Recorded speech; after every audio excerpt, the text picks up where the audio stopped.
Oğlum bir dəfəlik gözün yumub yatdı, özü ucaldı, məni qocaldı.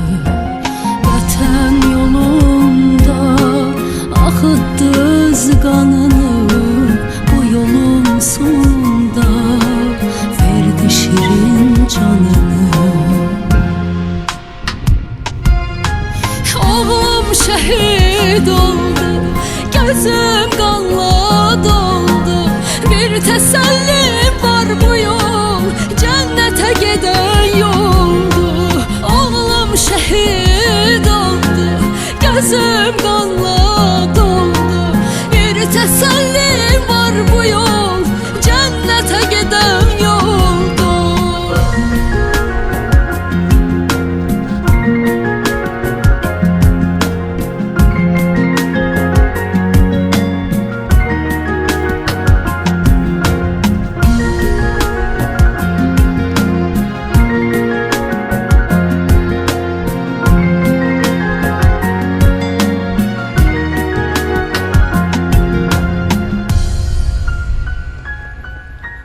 Nur üzlü şehit balam, kurban olum boyuna.